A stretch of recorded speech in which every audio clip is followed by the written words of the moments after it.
সবচেয়ে নামকরা আর্টিস্টের একটা পেইন্টিং নিলামে উঠেছে। সেই নিলাম ঘরে বসে আছে নামি দামি লোকজন। পেইন্টিংটা এতটাই নিখুঁত যে মনে হচ্ছে আজ এটা কেউ না নিয়ে বাড়ি ফিরবে না। নিলাম ঘরে বসে থাকা একটা লোক সর্বোচ্চ দাম দিয়েছে 1 মিলিয়ন। বিডার বলল, thank you for telling me this price. Now can we go above 1 million? 1 million $1, 1 million $2, 1 million $3.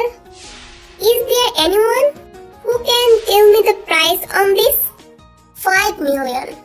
কথাটি বলে উঠল ইউএস এর সবচেয়ে বড় ড্রাগ ডিলার কিম তে-ইয়াং। চোখে ব্ল্যাক সানগ্লাস এবং শরীরে ব্ল্যাক ফর্মাল ড্রেস পরে শাড়ির প্রথম দিকে পায়ের উপর পা তুলে আলিশান ভঙ্গিমায় বসে আছে। Wow, that's great. So, let's start from here. Hey, there is no need for that. I want to buy it for 10 million. Can anyone tell me a higher price? কথাটি বলে উঠল ইউএস এর সবচেয়ে বড় মাফিয়া জিওন জাংকুক। এক দেখাতেই যে কেউ ক্রাশ খাবে। ফর্মাল ড্রেসেও তাকে মারাত্মক সুন্দর লাগছে। তার যে জিম করা বডি, এটা তার ড্রেসের উপর থেকে স্পষ্ট বোঝা যাচ্ছে। তার পিছনে আরো 4-5 জন বডিগার্ড দাঁড়িয়ে আছে। তার কথা শুনে কেউ আর দাম দর করার সাহস পেল না। He is really crazy. Jimmy, let's go. এটা বলে এই স্টাইলিশ ভাবে জাংকুকের পাশ ঘেঁষে চলে গেল। তার সাথে সাথে তের পার্সোনাল অ্যাসিস্ট্যান্ট জিমি এবং বডিগার্ড জেহো পিছন পিছন গেল। জাংকুক শুধু এক নজর পরখ করে নিল। সেখান থেকে বের হয়ে তে তার গাড়িতে উঠল। তের পাশে জিমি এবং ড্রাইভারের পাশে জেহো বসলো। ড্রাইভার, কিম মেনশন চলো।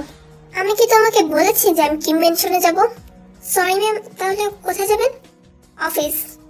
কিন্তু ম্যাম, এখন একটু রেস্ট করলে ভালো হতো না? Is something wrong with you Jeho? No ma'am, but why?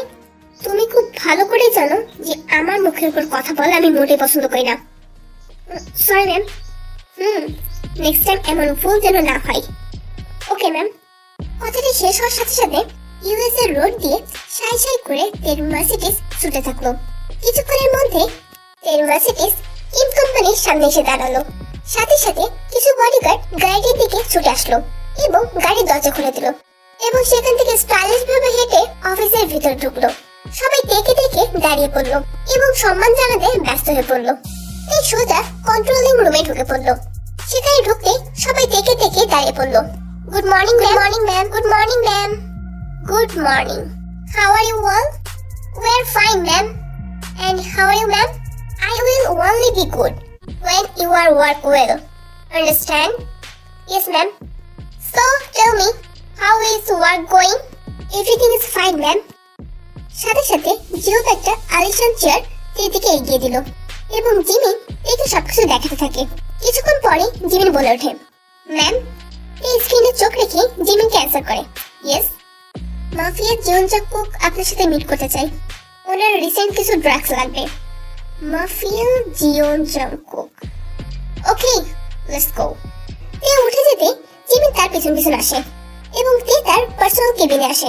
কেবিনের দরজা খুলে জাংকুকের মুখোমুখি হয় Tae. Hey mister Jeon, what's up? Hi Tae. I'm not fine. And you? I'm fine, but may I know why you are not fine? জানতেই পারেন, but আপনার ড্রাগসে কি আছে যেটা আমাকে ক্রেজি করে দিচ্ছে?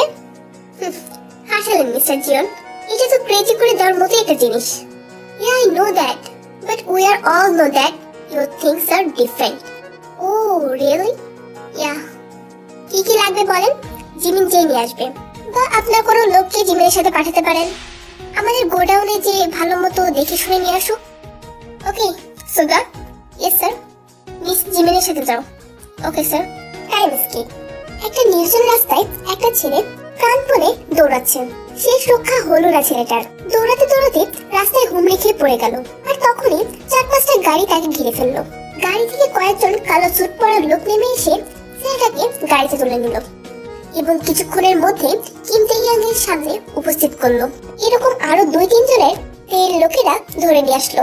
তে তার বিলাসবহুল চেয়ারে বসে আছে। তার সামনে একটা ছেলে বসে আছে। তোদের টাকা দেওয়ার কথা ছিল কবে? ছেলেগুলো ভয়ে ভয়ে এক একজনের ডেট বলল। তাহলে এখনো টাকাটা আমার হাতে পৌঁছালো না কেন? এবার ছেলেগুলো তাদের সমস্যার কথা তের সামনে বলতে শুরু করলো। স্টপ, আমি কারোর সমস্যার কথা শুনতে চাচ্ছি না। আর এই কিম তেইয়াং কারোর সমস্যার কথা শুনে তার উপর মায়া করে তাকে ছেড়ে দেয় না। Jimin, yes ma'am. Mister Jeon জাঙ্কুকে জানিয়ে দাও আমার লোকদের সাথে তার মেনশনে 3টা ছেলে যাচ্ছে, আমার লোকদের কাছে যেন টাকাটা বুঝিয়ে দেয়। এটা বলে তে সেখান থেকে চলে গেল। এবার ছেলেগুলো বলতে থাকলো, আমাদেরকে নিয়ে কি করবেন আপনারা? আর কোথায় নিয়ে যাচ্ছেন আমাদেরকে? তেমন কিছুই করবো না, এখন শুধু তোদেরকে মাফিয়া জিওনের কাছে পাঠানো হচ্ছে, সেই জানে তোদেরকে কি করবে। আমি তো জানি সে একজন অর্গান ট্রাফিকার, তোদের অর্গানগুলো নিয়ে বিক্রি করে দিবে, তাছাড়া বেশি কিছু করবে না। চাইনিজ কিপ এই মাত্র এসেছে থাইল্যান্ডে তার পার্সোনাল কিছু ইস্যুর জন্য। ট্রাফিক জ্যামের জন্য তে রাস্তায় আটকে গেছিল।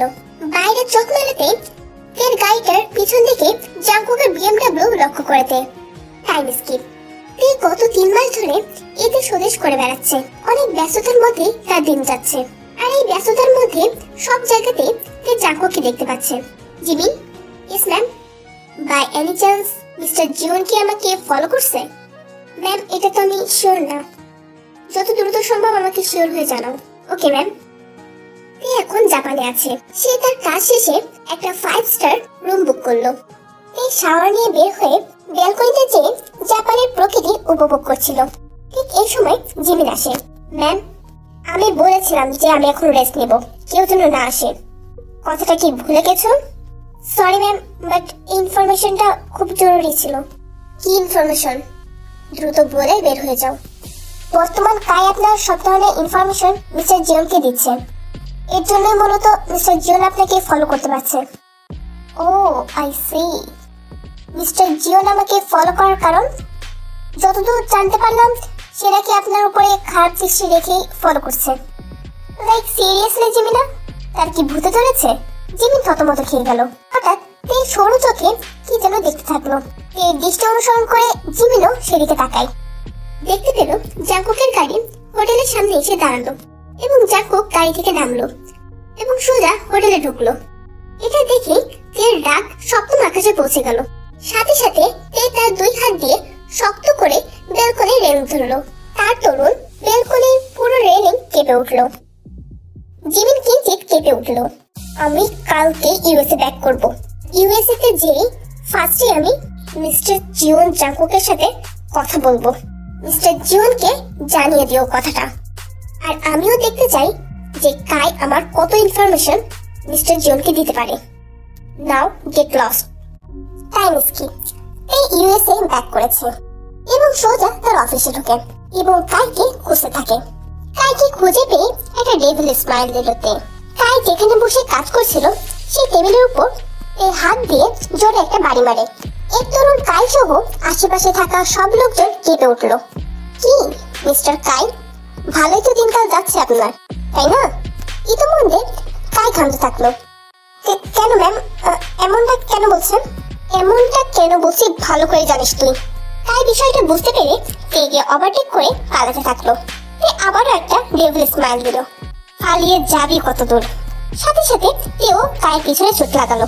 তে বাইরে এসে দেখলো কাই একটা বাইক নিয়ে পালিয়েছে। সাথে সাথে তেও একটা বাইক নিয়ে কায়ের পিছনে ছুটে থাকলো এবং কিছু দূর যেতে কাই একটা গাড়ির সাথে গুরুতরভাবে অ্যাক্সিডেন্ট করলো এবং জায়গায় পায়ালো। তে তার বাইকটা কায়ের ডেড বডির পাশে এসে থামালো। আবারও একটা ডেভিল স্মাইল দিল। দেন বাইকটা ঘুরিয়ে সোজা তার অফিসে চলে আসলো। 2-3 মিনিটের ব্যবধানে তেকে আবার ফিরে আসতে দেখি সবাই অবাক হলো। জিমিন তের কাছে ছুটে আসলো। জিমিনকে এভাবে চলে আসতে দেখে তে বলল, যে কিনা বাইকে ঠিক মতো করে চালাতে পারে না সে আবার আসছে আমার সাথে চিট করতে। লল। তে আবার তার হেলমেটটা পরে নেয়।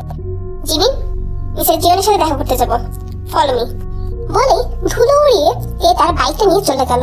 তে বাইক নিয়ে বের হয়েছে বলে জিমিন আর জেহোব কেউ সাহস করলো না কার বের করার এবং জিমিন আর জেহোবের পিছন পিছন অনেকগুলো বডিগার্ড আসতে থাকলো।